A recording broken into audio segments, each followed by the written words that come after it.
بسم اللہ الرحمن الرحیم۔ السلام علیکم عزیز خواتین و حضرات، میں ہوں محمد خزام عاشق اور آپ دیکھ رہے ہیں میرا یوٹیوب چینل جس کا نام ہے گردش دوراں۔ دوستو، آج کے اس ویڈیو کے اندر ہم شمشیر بے نیام کی قسط نمبر 14 شروع کرنے جا رہے ہیں، جسے لکھا ہوا ہے عنایت اللہ التمش نے، اور یہ ایمان افروز داستان حضرت خالد بن ولید رضی اللہ تعالیٰ عنہ کی بے مثال شجاعت اور بہادری پر لکھی گئی ایک منفرد اور دلچسپ داستان ہے۔ تو چلیں اس ایمان افروز داستان کو شروع کرتے ہیں۔ اللہ کے رسول کے خلاف کون بول سکتا تھا، مگر آپ صلی اللہ علیہ وسلم نے اسلام کی تعلیمات کے عین مطابق اپنے سرکردہ ساتھیوں کو بلایا اور انہیں موقع دیا کہ کسی کو آپ کے فیصلے سے اختلاف ہے تو وہ بولے۔ آپ ایک شخص کا فیصلہ پوری قوم پر ٹھونسنے کے قائل نہیں تھے، چنانچہ آپ نے سب کو بتایا کہ آپ نے غطفان کو کیا پیشکش کی ہے۔ نہیں، آپ کے فیصلے کے خلاف دو تین آوازیں اٹھیں۔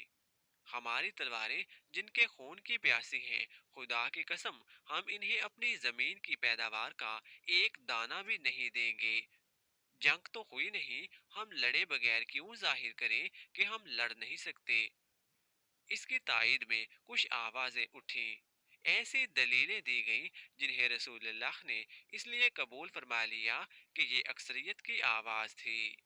آپ صلی اللہ علیہ وسلم نے اپنے ایلچی کو دوبارہ غطفان اور اینیا کے پاس نہ بھیجا، لیکن آپ نے سب پر واضح کر دیا کہ تدبر اور حکمت عملی کے بغیر محاصرہ نہیں توڑا جا سکے گا۔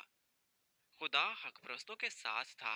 رسول کریم صلی اللہ علیہ وسلم نے اپنے اللہ سے مدد مانگی، جو ایک انسان کے روپ میں آپ کے سامنے آ گئی۔ یہ تھے نعیم بن مسعود رضی اللہ عنہ۔ ان کا تعلق غطفان کے قبیلے کے ساتھ تھا۔ نعیم سرکردہ شخصیت تھے، خدا نے انہیں غیر معمولی دماغ عطا کیا تھا۔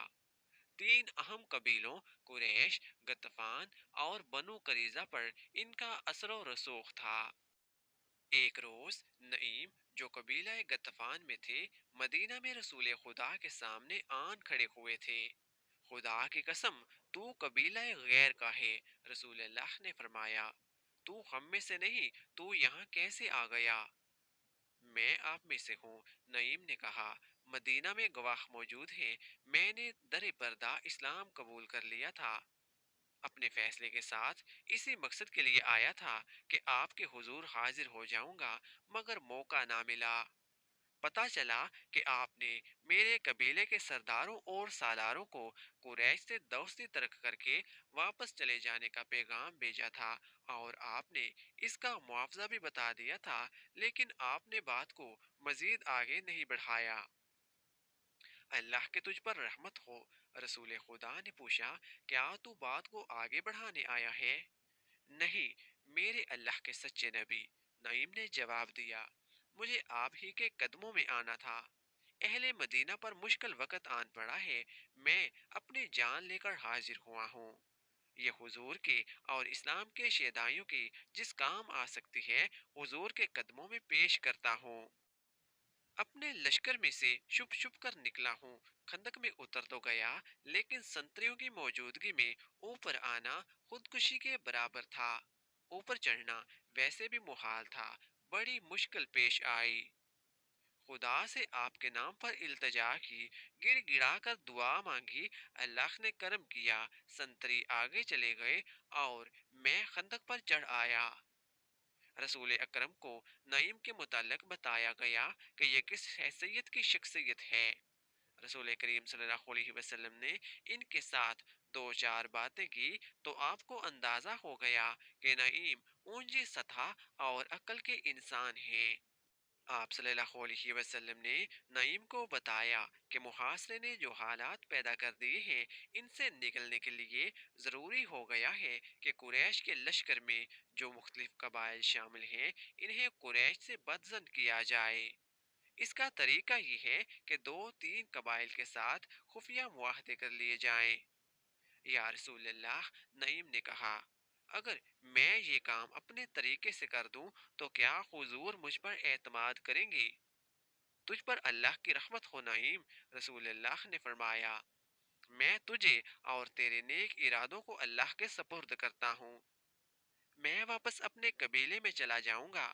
نعیم نے کہا، لیکن یہ نہیں بتاؤں گا کہ میں مدینہ سے آیا تھا، یہاں سے میں کعب بن اسد کے پاس جا رہا ہوں، میرے اللہ کے رسول میری کامیابی کے لیے دعا فرمائیں۔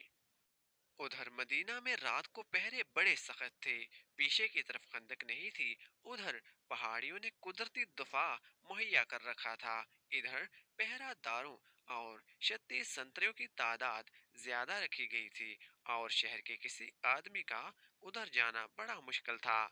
رسول اکرم نے نعیم کے ساتھ اپنا ایک آدمی بھیج دیا تھا تاکہ کوئی سنتری انہیں روک نہ لے۔ یہ آدمی نعیم کو مدینہ سے باہر تک چھوڑ کر واپس آ گیا۔ رات کا پہلا پہر تھا جب نعیم بنو قریظہ کی بستی میں کعب بن اسد کے دروازے پر پہنچے۔ دروازہ غلام نے کھولا۔ تم مجھے اچھی طرح جانتے ہو نا کعب؟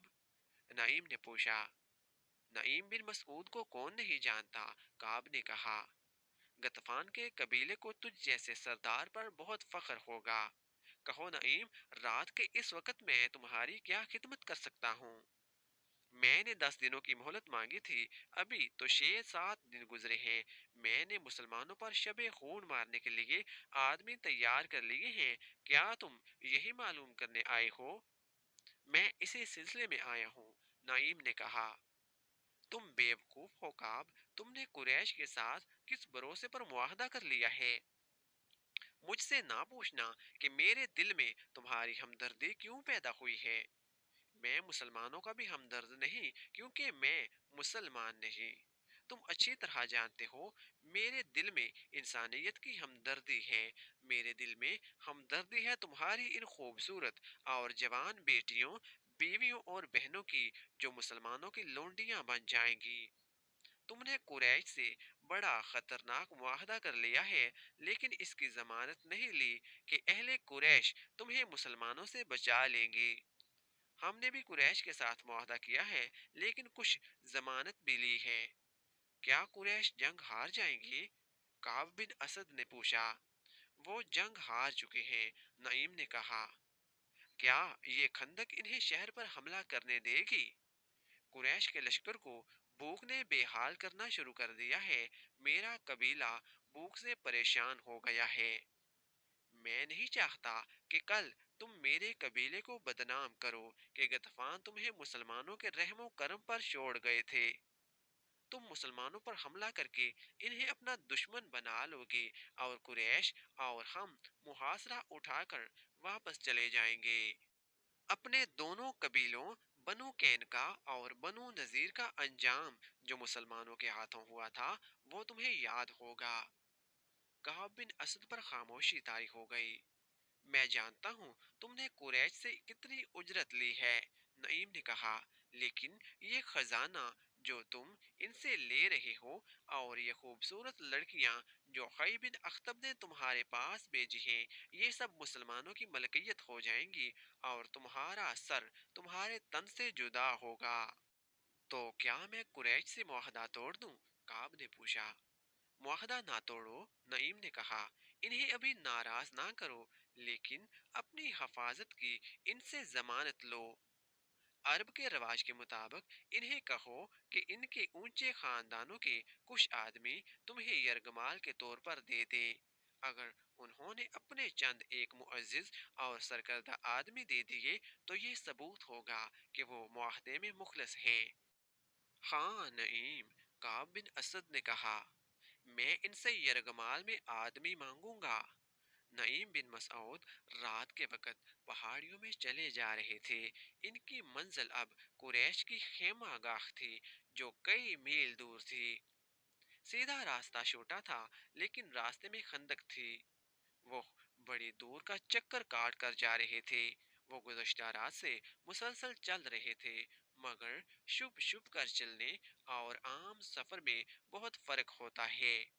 نعیم رضی اللہ عنہ جب ابو سفیان کے پاس پہنچے تو ایک اور رات شروع ہو چکی تھی، اس وقت ان کی ہڈیاں بھی دکھ رہی تھیں۔ اور ان کی زبان سوکھ گئی تھی۔ ایک ہی بار میں بے شمار پانی پی کر وہ بولنے کے قابل ہوئے۔ ابو سفیان نعیم رضی اللہ تعالی عنہ کی دانش مندی اور تدبر سے متاثر تھا۔ تمہاری حالت بتا رہی ہے کہ تم اپنے لشکر سے نہیں آئے۔ ابو سفیان نے نعیم سے پوچھا، کہاں سے آ رہے ہو؟ بہت دور سے، نعیم بن مسعود نے جواب دیا، جاسوسی کی ایک مہم سے آ رہا ہوں۔ تم لوگ بنو قریظہ کے ساتھ معاہدہ کر آئے ہو، کیا تم بھول گئے تھے کہ یہودیوں کو ہمارے ساتھ جو دلچسپی ہے وہ صرف اس لیے ہے کہ وہ اسلام کو ہمارے ہاتھوں یہیں پر ختم کرا دینا چاہتے ہیں۔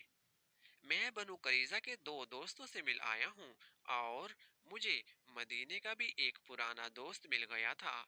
مجھے پتا چلا ہے کہ کعب بن اسد نے محمد کا ساتھ نہیں چھوڑا، بلکہ کعب نے مسلمانوں کو خوش کرنے کا ایک نیا طریقہ سوچا ہے۔ تم نے اسے کہا کہ وہ مدینہ میں مسلمانوں پر حملہ کر دے۔ وہ اب تم سے قریش کے سرکردہ خاندانوں کے چند افراد یرغمال میں ضمانت کے طور پر رکھنے کے لیے مانگے گا، مگر انہیں وہ مسلمانوں کے حوالے کر دے گا اور مسلمان ان افراد کو قتل کر دیں گے۔ پھر یہودی مسلمانوں کے ساتھ مل جائیں گے اور دونوں ہم پر حملہ کر دیں گے۔ میں تمہیں خبردار کرنے آیا ہوں کہ یہودیوں کو یرغمال میں اپنا ایک آدمی بھی نہ دینا۔ خدا کی قسم نعیم، ابو سفیان نے کہا، اگر تمہاری یہ بات سچ نکلی تو میں بنو قریظہ کی بستیاں اجاڑ دوں گا۔ کعب بن اسد کی لاش کو میں اپنے گھوڑے کے پیچھے باندھ کر گھسیٹتا ہوا مکہ لے جاؤں گا۔ اس نے کیا سوچ کر ہمیں دھوکہ دینے کی کوشش کی ہے؟ اس کی سوچ پر آپ نے شراب اور حسین لڑکیوں کا طلسم طاری کر دیا ہے۔ نعیم بن مسعود نے کہا، کیا شراب اور عورت کسی کے دل میں خلوص اور دیانتداری رہنے دیتی ہے؟ اسے شراب اور عورت کس نے دی ہے؟ ابو سفیان نے کہا، کیا بدبخت کعب اتنی سی بات نہیں سمجھ سکا کہ میں نے اس کے ساتھ جو معاہدہ کیا ہے اس میں اس کی قوم اور اس کے مذہب کا تحفظ ہے۔ اگر محمد کا مذہب اسی طرح پھیلتا گیا تو یہودیت ختم ہو جائے گی۔ تم یہودیوں کو ابھی تک نہیں سمجھ سکے، نعیم رضی اللہ تعالی عنہ نے کہا۔ وہ اپنے دشمن پر بھی ظاہر نہیں ہونے دیتے کہ وہ اس کے دشمن ہیں۔ حی بن اخطب بھی یہودی ہے۔ اس نے تمہاری طرف سے کعب کو شراب کا نصف مٹکا اور دو نہایت حسین لڑکیاں دی ہیں۔ میں جب کعب سے ملا، وہ شراب میں بدمست تھا اور دونوں لڑکیاں نیم برہنہ حالت میں اس کے پاس تھی۔ اس نے بدمستی کے عالم میں مجھے کہا کہ وہ اہل قریش کو انگلیوں پر نچا رہا ہے۔ نعیم، ابو سفیان نے تلوار کے دستے پر ہاتھ مار کر کہا، میں مدینہ سے محاصرہ اٹھا کر بنو قریظہ کی نسل ختم کر دوں گا۔ اس کی یہ جرات کہ قبیلہ قریش کے سرکردہ چند افراد کو ضمانت کے طور پر یرغمال بنا کر رکھنا چاہتا ہے۔ تمہیں اتنا نہیں بھڑکنا چاہیے ابو سفیان، نعیم نے کہا۔ ٹھنڈے دل سے سوچو اور فیصلہ کر لو کہ کعب کو تم ایک آدمی بھی یرغمال کے طور پر نہیں دو گے۔ میں فیصلہ کر چکا ہوں، ابو سفیان نے کہا۔ کیا تم اہل مدینہ کی کوئی خبر دے سکتے ہو؟ وہ کس حال میں ہیں؟ وہ کب تک بھوک برداشت کریں گے؟ نعیم رضی اللہ عنہ کو ابو سفیان کے پاؤں اکھاڑنے کا موقع مل گیا۔ میں حیران ہوں ابو سفیان، نعیم نے کہا، کہ اہل مدینہ خوش اور مطمئن ہیں۔ وہاں بھوک کے کوئی آثار نہیں۔ خوراک کی کمی ضرور ہے، لیکن اہل مدینہ کا جوش اور جذبہ ایسا ہے جیسے انہیں خوراک کی ضرورت ہی نہیں۔ اس کا مطلب یہ ہوا کہ ہمارے محاصرے کا ان پر کوئی اثر نہیں ہوا؟ ابو سفیان نے کہا، بالکل نہیں۔ نعیم بن مسعود نے کہا، ان پر محاصرے کا یہ اثر ہے کہ وہ جوش و خروش سے پھٹے جا رہے ہیں۔ ہمارے یہودی جاسوس ہمیں بتا رہے ہیں کہ مدینے میں خوراک تقریباً ختم ہو چکی ہے۔ ابو سفیان نے ذرا پریشان ہو کر کہا۔ وہ جھوٹ بولتے ہیں۔ نعیم نے اسے اور زیادہ پریشان کرنے کے لیے کہا۔ میں تمہیں پھر کہتا ہوں کہ یہودیوں پر بھروسہ نہ کرنا، یہ بتا کر کہ مسلمانوں کی حالت اچھی نہیں، وہ تمہیں اکسا رہے ہیں کہ تم مسلمانوں کو کمزور سمجھ کر کہیں سے خندق عبور کر لو اور مدینہ پر حملہ کر دو۔ وہ اہل قریش اور میرے قبیلے غطفان کو مسلمانوں کے ہاتھوں تباہ کرنا چاہتے ہیں۔ میں ان کی نیت معلوم کر لیتا ہوں، ابو سفیان نے کہا اور اپنے غلام کو آواز دی۔ اکرمہ اور خالد کو بلاؤ، ابو سفیان نے غلام سے کہا۔ معزز خواتین و حضرات، شمشیر بے نیام کی قسط نمبر 14 یہاں پر مکمل ہو گئی ہے۔ اس ایمان افروز داستان کی اگلی ایک ساتھ دیکھنے کے لیے ہمارے چینل گردش دورہ کو سبسکرائب کر لیں۔ تو ملتے ہیں اسی سلسلے کی اگلی ایک ساتھ کے ساتھ، تب تک کے لیے مجھے اجازت دیجیے۔ اللہ تعالی ہم سب کا حامی و ناصر دعاؤں میں